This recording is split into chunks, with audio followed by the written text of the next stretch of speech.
You ready to go fast? Let's go fast.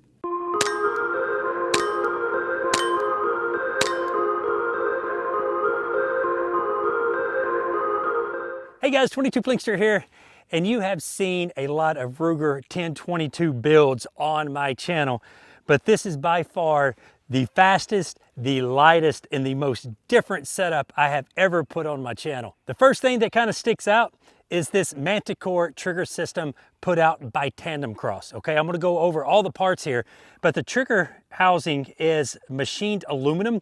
It is very, very well made, and you're probably wondering, why do you not have a chassis? Because all 1022s, there's either a stock or a chassis that all of this fits into. Well, all that does is add weight. TANDEMKROSS wanted to come out with a very light design to shoot steel challenge competitions and just to be very light if you want to put it in a backpack. The MANTICORE has an extended fire switch magazine release right here, which is very, very cool. If you've ever had a Ruger 1022, you're always trying to find that magazine release up here. But this one's really nice. You can press it towards you and it will release the magazine.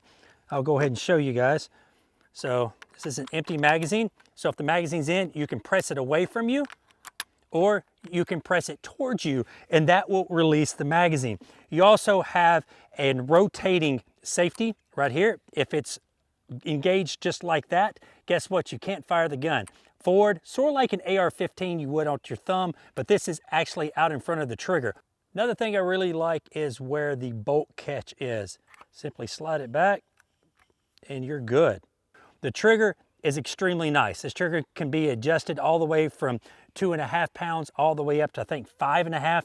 It breaks very clean. It does take an AR-15 style grip. You do have a mounting point that mounts right into the back of the trigger right here that you can put a stock on it. Since this is a rifle, this is a stock, and it is extremely light. Even with this optic on here, this whole setup weighs about 3 pounds, 15 ounces. And the cool thing about a folding stock or brace or whatever you want, it folds right to the side. So this is a perfect hiking gun, trail gun, whatever you want to call it. And the cool thing about this, it actually locks into place so that rear stock is not flopping around. To make this firearm extremely light, I am using a Verkortsen receiver, okay?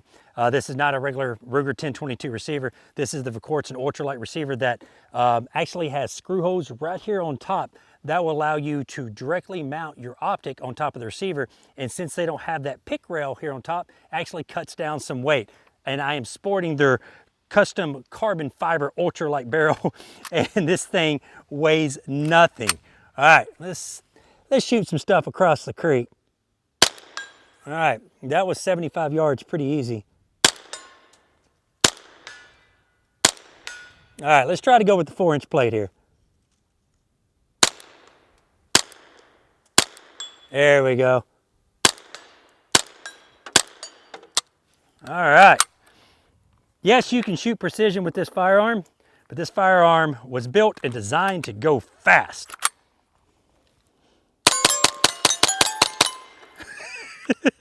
Got uno mas.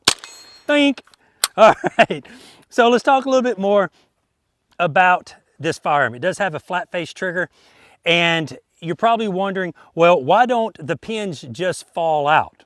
Okay, so if you ever taken a Ruger 1022 apart, the first thing when the receiver is taken out of the stock, guess what happens? Usually the pins right here for your trigger just fall out. Well, these are actually capture pins, so these will not fall out. You can actually hammer them out or punch them out, but it does have a little detent in them, so they will not just fall out. It's pretty awesome setup, and the first time I saw it that the magazine was exposed, I'm like, what's keeping that magazine? But that magazine is in there really good and tight. Now, I do have an aluminum forehand grip right on the front here just to keep me from grabbing the barrel and shooting. I don't like to hold on to the barrel because what that does is change the harmonics of the firearm, and that is the last thing that you want to do. I put a little bitty foregrip right here that allows me to get just my trigger finger on my left hand over to give me a little bit better grip on the firearm. But I can't explain to you how light this setup is and how fun it is to shoot. Now, I'm gonna load up some more magazines, do some more shooting, and then we're gonna go over to the speed course and see how fast I can shoot this guy. All right, about got these magazines loaded up. I got 5 of them loaded. with some CCI standard. That's by far my favorite ammunition to shoot out of a match or a competition gun is CCI standard. It's just reliable and it's accurate. So, all right, let's do some more shooting here.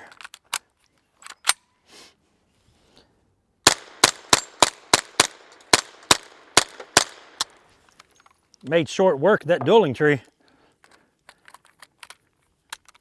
All right, let's go with, everybody loves to hear the musical targets. Let's go with them again.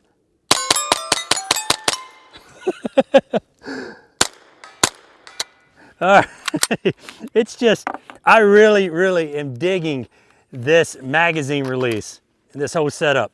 Makes it a lot easier. I go out, oh, got una más. I'm trying to count in my head. I have fired so many 10-round magazines in my life. All right, what else can we go for here? Let's go for the 4-inch plate again. See if it was luck.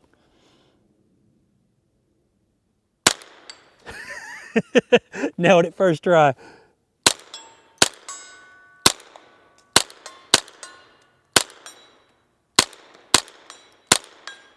Oh man, all right, I got one more magazine. I'm running the Ride-On 3 Tactics EED, so I know I'm going to get a lot of questions about this particular red dot.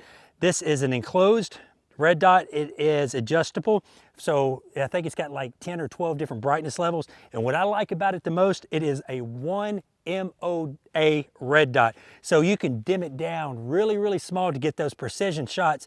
But if you want to run something fast and you want to brighten it up and it stays on your target really well. So, all right. See, the problem with this gun is I want to overswing it because it is so light. All right, couldn't do that again. I skipped it off the 4-inch plate and hit the gong behind it. So I actually got 2 for 1 on that one. All right, so we went over this setup. It is by far one of the coolest, lightest setups, and this has to be probably one of my favorite 1022 builds of all time. But this gun was designed to go fast. I can only go so fast here. Let's move over to the other range and see how fast I can push this firearm. The MANTICORE trigger assembly and this setup is built for one thing and one thing only, that is speed. Behind me, I have some steel plates set up like you would see in a steel challenge or at World Rimfire competition. And I want to see how many I can hit. Well, I know I can hit all 5 of them, but I want to see how fast I can hit 5 of them. So I'm going to start with the 2 on the left and 2 on the right, and the center one is going to be my stop plate. And my goal here is to do it under 2 seconds. With this firearm being extremely light and me not having a lot of time to practice with maneuvering it from left to right or right to left in speed, I'm probably going to overswing that 3rd target. But I got a timer here. Anything under 2 seconds is going to be good for me. So here we go. Get my feet set up.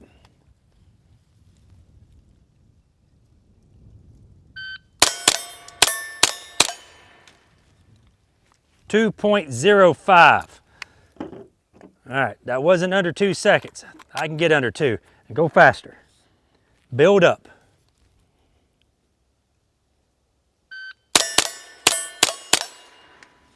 Woo! 183. All right, so now my goal is going to be under 1.5. I'm gonna have to go really fast. I'm probably gonna miss a bunch.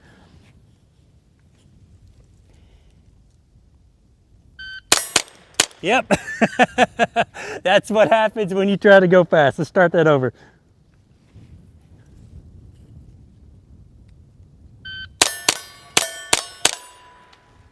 .149. I did it. I did it under 1.5. A second and a half on 5 targets from low ready. That's not bad for me. Here we go. With the pickup, I did it in 2.09. All right, last one.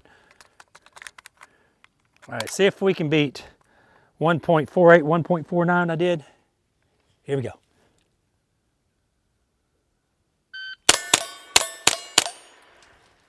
Ah, 1.65, that felt good. All right, woo! This bad boy can run. Now, if you ever get behind a light rifle like this and you want to shoot fast, you have to be careful not to over swing your target on those long swings, but it's so light you can hardly feel it in your hands. Guys, thank you very much for watching. If you have any questions about this beautiful ultralight setup, put them in the comments below. Until next time, y'all be safe and keep plinking.